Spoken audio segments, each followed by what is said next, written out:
And we are here. Hey, y'all. Hello, everyone. What How are you is today? what is shaking?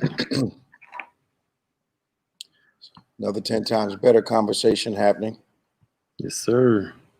I have just to let you and Maya know, I've probably got two more of those. I don't know what kind of response we're going to get today because really delving into an area where I believe many men are challenged and the females in their lives are challenged also. Okay. And that's communication. Oh yeah. Yeah. I started in a very unusual place to talk about communication. I started when Paul was talking about speaking in a tongue that could be understood. Okay. And out of that came this 10 times better communication. Is this the one you take Friday? Yeah. Oh, that's coming out next Sunday. Okay. Which one are we doing today? This is the one you taped last week. I don't remember what that was. Yeah. I didn't listen to it yet. Okay. Yeah. I don't remember what that was. So. But that's a good discussion. A lot of guys aren't taught how to talk. No, they aren't. From children, just I know. It's terrible. Yeah. Raised by other people that don't want to talk either. Yep. So help me out with this, right? All right.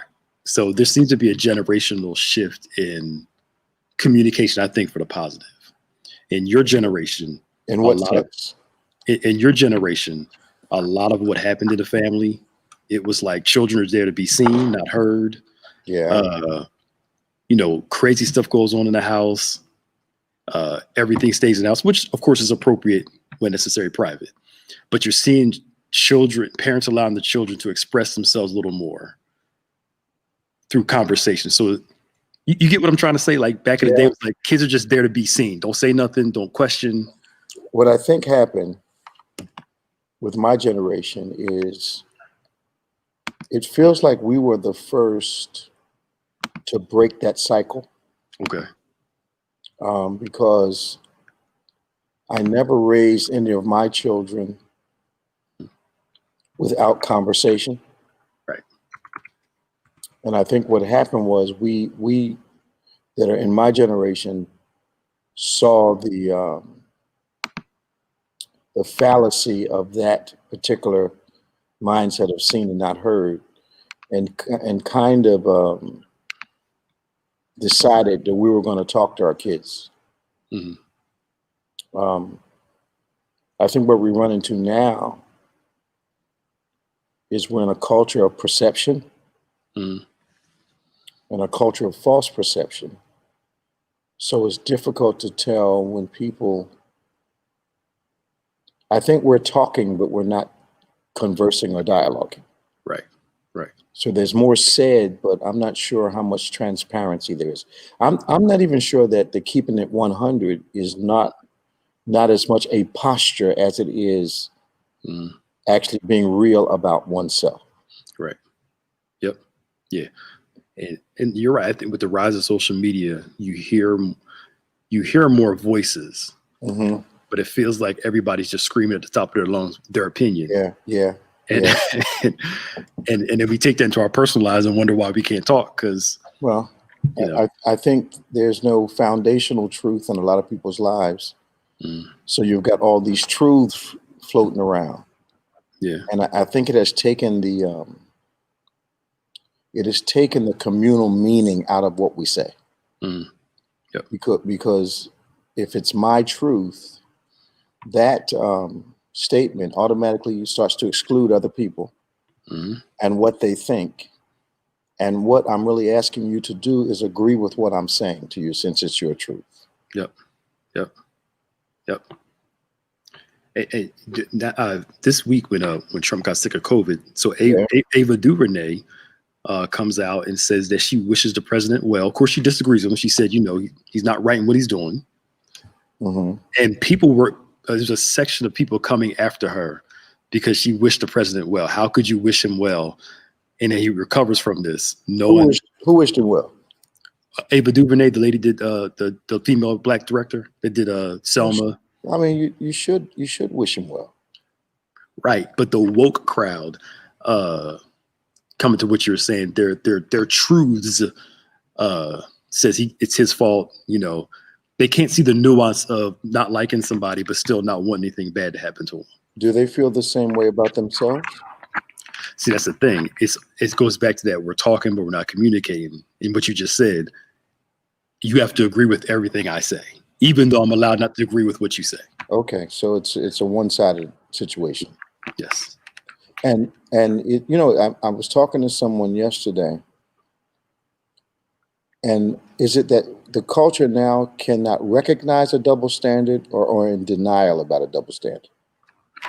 There's so many, how can I say this? They struggle to see nuance in gray areas. Okay. But there's so many justifications for stuff. Okay, so I'll do something simplistic. Mm-hmm. So I can go a month.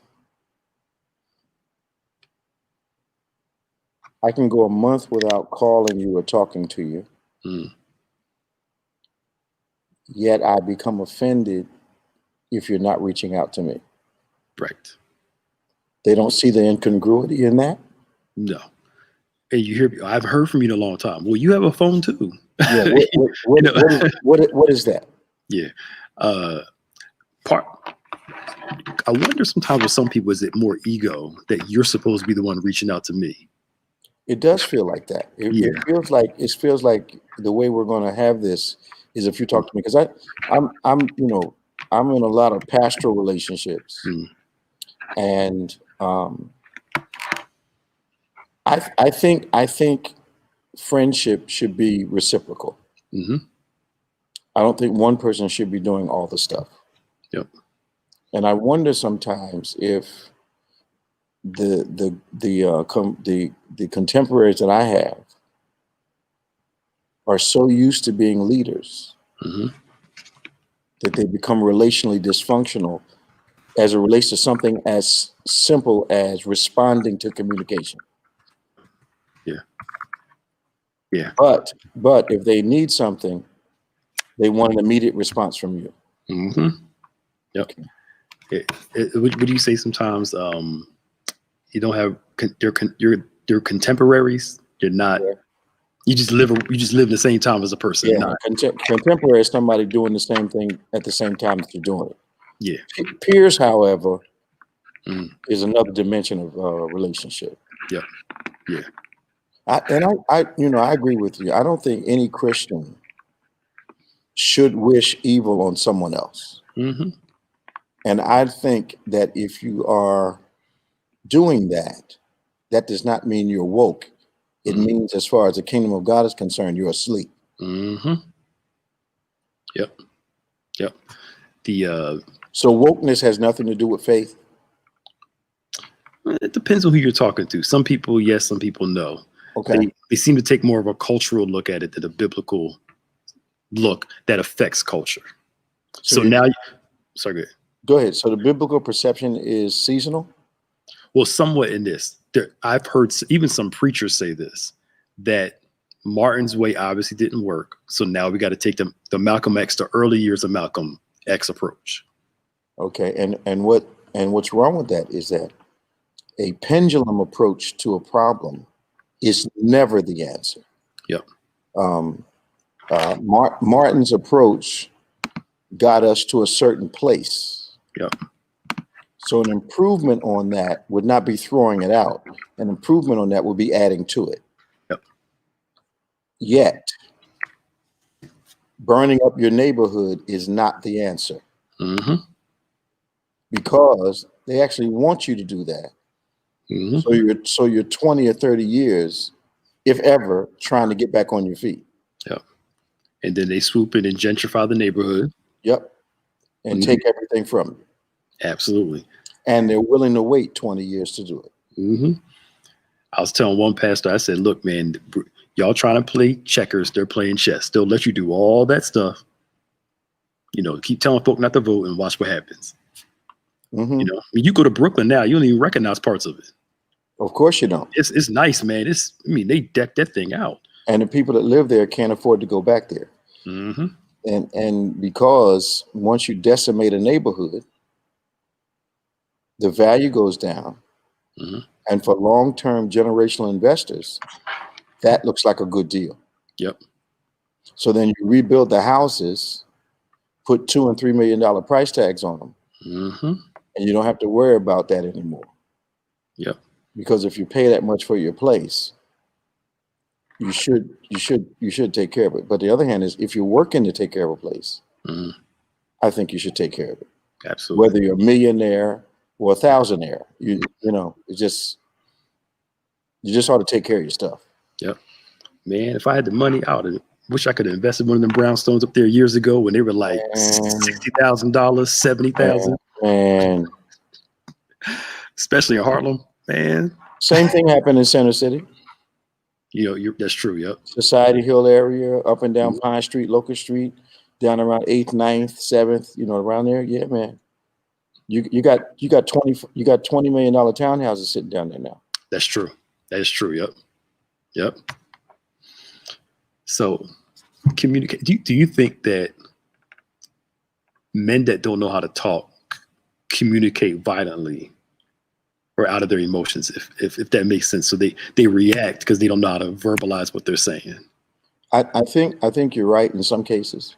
Okay. I think when a man is not good at articulating his point of view, he will fall to aggression, either vocally or physically or both,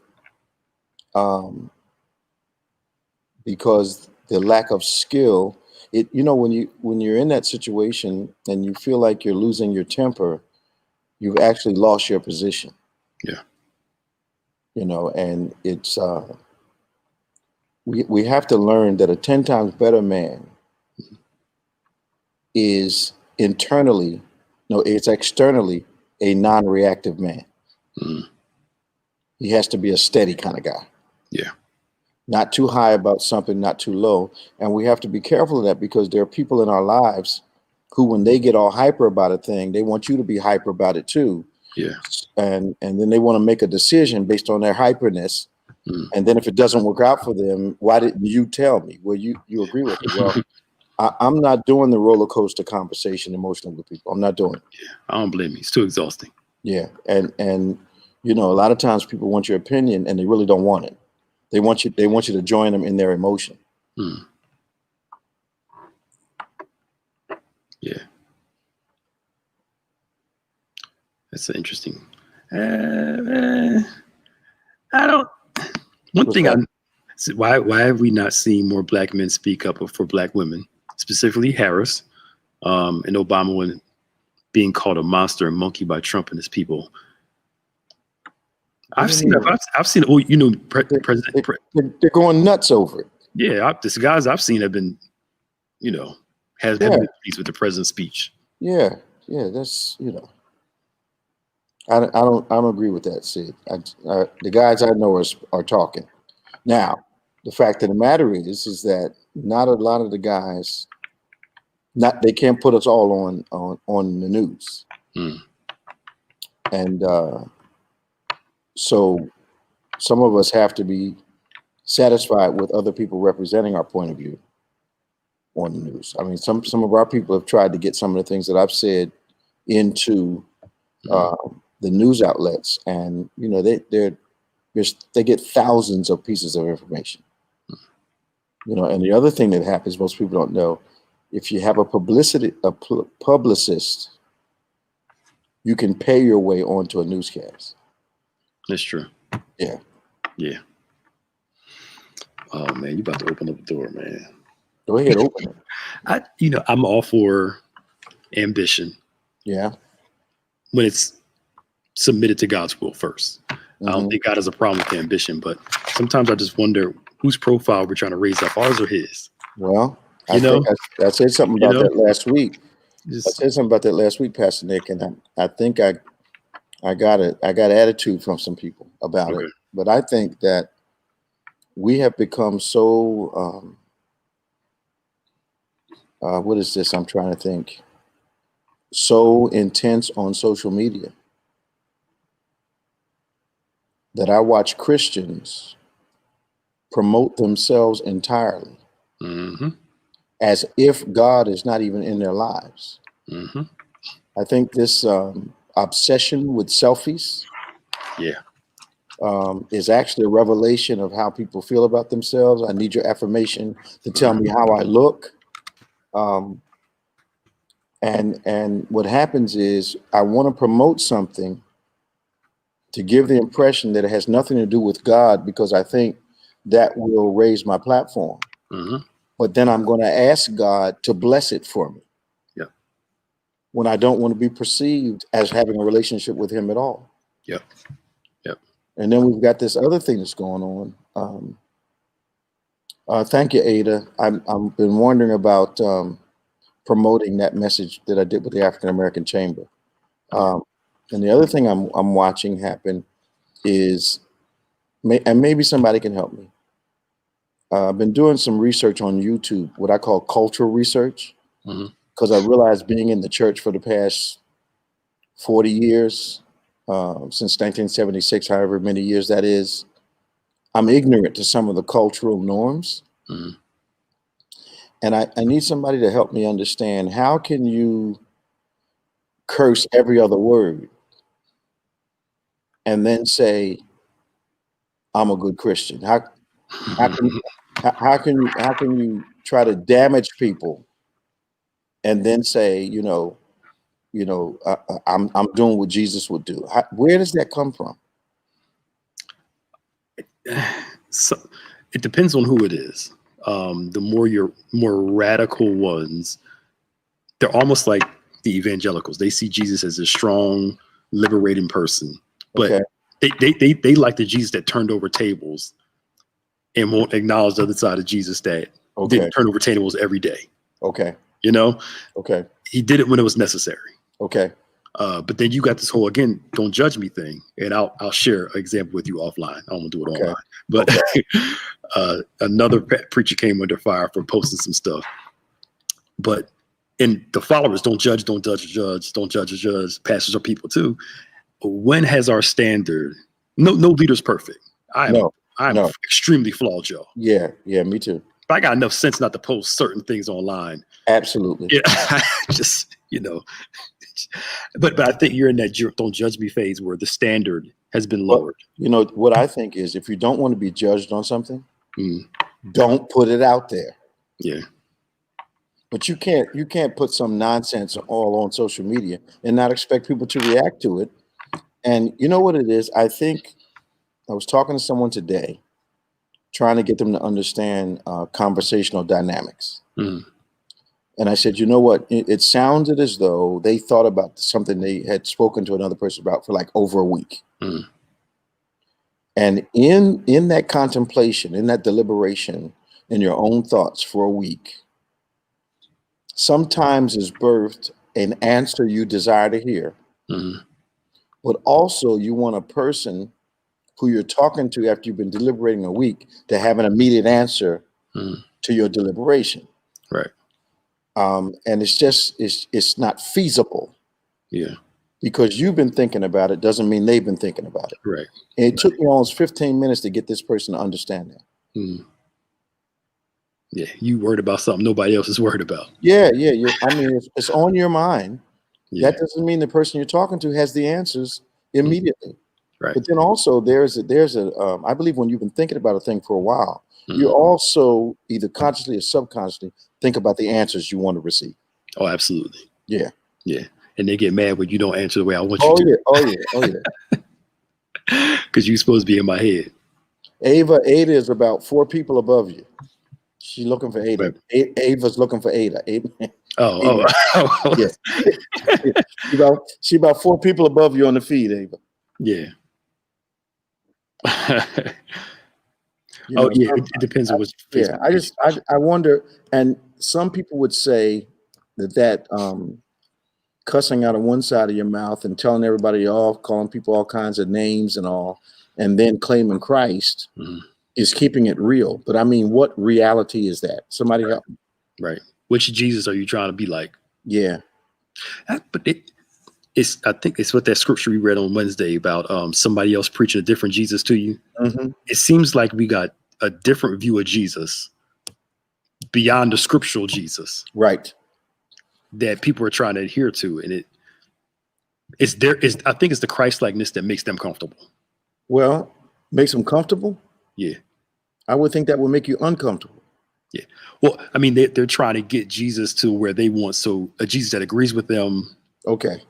Trying to shift him. So their version of God. Yeah. Okay. Trying to change him to fit us rather than us changing to fit him. Yeah. And Pastor Lucette makes a good statement. Almost like it's a relationship without accountability. Yeah. Yep. Yeah. Really. Yeah. Yeah. No accountability. Mm-hmm. I mean, at least be real and say, look, I wanted to do that, rather than saying I'm human, I make mistakes. Just be honest. Is that a default now? Is that I'm human? Is that the way people explain things? Yeah, like I'm human, and we are human, so we do sin and we do make mistakes, but that's not supposed to be a crutch or a fallback. Yeah, but saying I'm human means I know I had a choice. That's true. That's true. That is an acknowledgement of the authority that we have to make a choice. Mm-hmm. So to say I'm human means, yeah, I decided to do that. I didn't have to. Yeah. Yeah. Would you say the will of man is stronger than the will of God? The only thing on the face of the earth. Mm-hmm. Mm-hmm. Wow. We got 3 minutes left, y'all. Y'all got any questions? Fast? Yeah.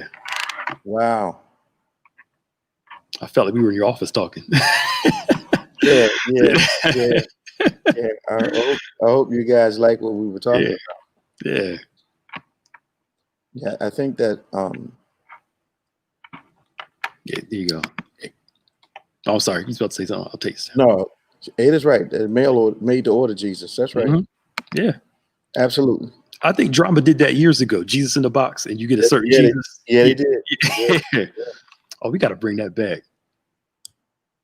That was a good one. Yeah. Hey, Sister Tiff. Hi.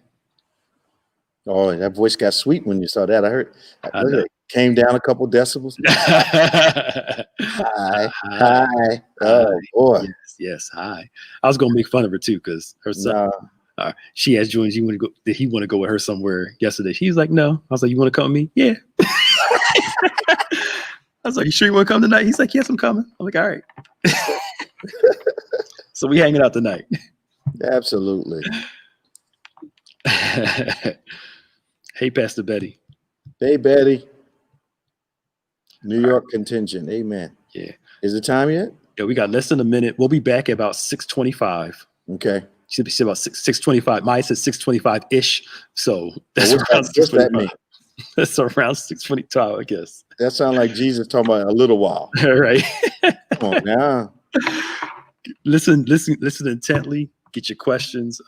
Bishop will be back answering your questions about this 10 times better. We're excited about it. And we'll see y'all later. In 25 minutes. 25. Yeah. Yep. All right. Bye-bye. Bye-bye.